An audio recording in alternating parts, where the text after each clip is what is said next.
I was born on January 12th, 1964 in Albuquerque, New Mexico, to a 17-year-old mother who was only 17 at the time and still in high school. My mother and father married, but their marriage did not last, and at the age of 4, I moved to Houston, Texas, where my mother remarried and I was given my stepfather's surname. In just a short period of time, my life and identity had taken a whole new direction, and we moved again to Miami, Florida, hoping for better opportunities and an easier life.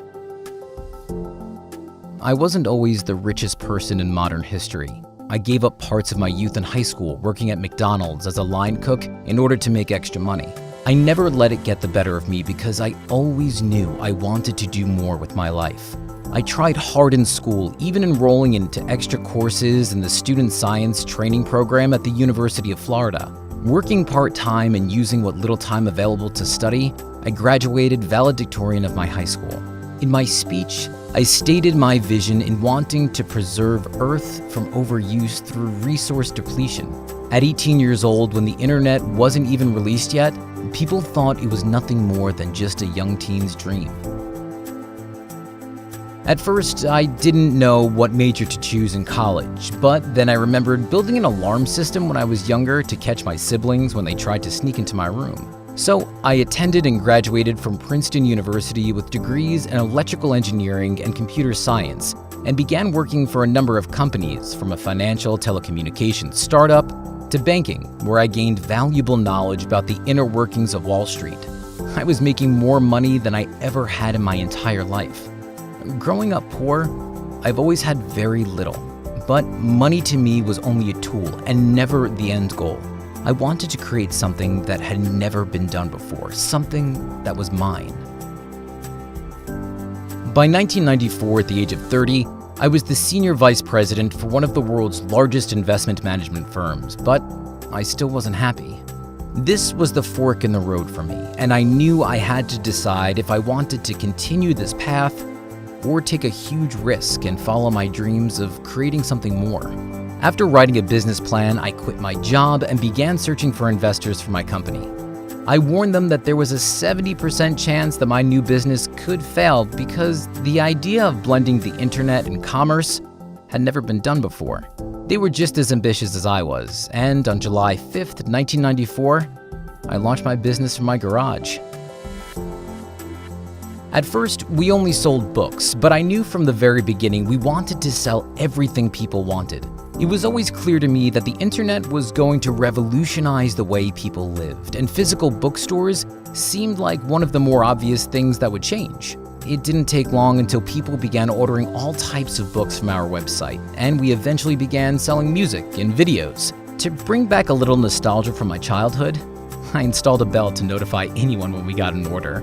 But after a few weeks, we had to turn it off because we received too many, and the bell became annoying.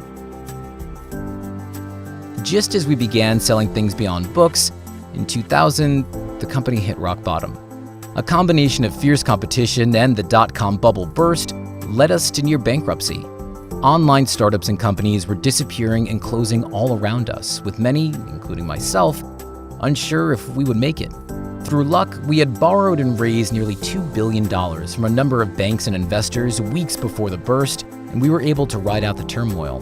During this time, we followed our main 3 principles. 1. The customer is first. 2. Stay innovative and remain inventive. And 3. Be patient. To us, inventive meant more than just e-commerce. It meant admitting that we weren't perfect and that we would solve our mistakes. We began as a humble online bookstore turned into an online e-commerce store where anyone can find anything from A to Z as the logo shows. It wasn't always called Amazon though. At first, I wanted to name it Cadabra or Relentless, but was talked out of both. I finally chose Amazon after the largest river in the world by volume. But I wanted to do more than e-commerce, so I quietly founded Blue Origin, a human spaceflight startup company in 2000. By 2015, we had our first test flight into outer space and plan on having our first commercial flights into space by 2019. I want to live in a world where everyone can travel throughout the universe, just as they can now travel by airplane around the globe. They may seem out of reach, But not so long ago, your only option to purchase a book was to walk into a store.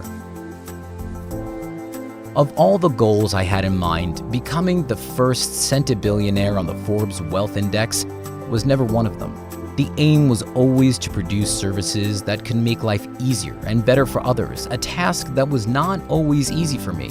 We revolutionized the way people purchased their goods and services, making it so that they don't even have to step out their front door to get the things they want. My success was to work diligently towards my own personal goals.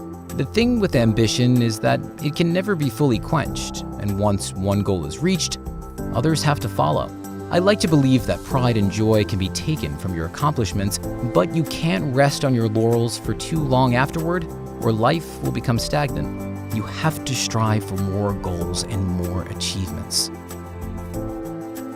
This might seem tiring, but when you have a passion for life and a desire to create things that are beneficial for the world, the passion will give you the energy you need.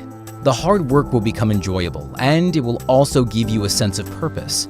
It won't always be a smooth road, and sometimes people won't always agree with the approaches that you take or the things that you do, but I've always believed that in order to do new and interesting things, you have to have thick skin and an ability to tolerate critics. You should always take on board what others have to say, but if you can't see their logic, you need to have the resolve to stick to your guns. My name is Jeff Bezos, and I am the founder, chairman, and chief executive officer of Amazon.com. Hey guys, we hope this video was both inspirational and educational to you.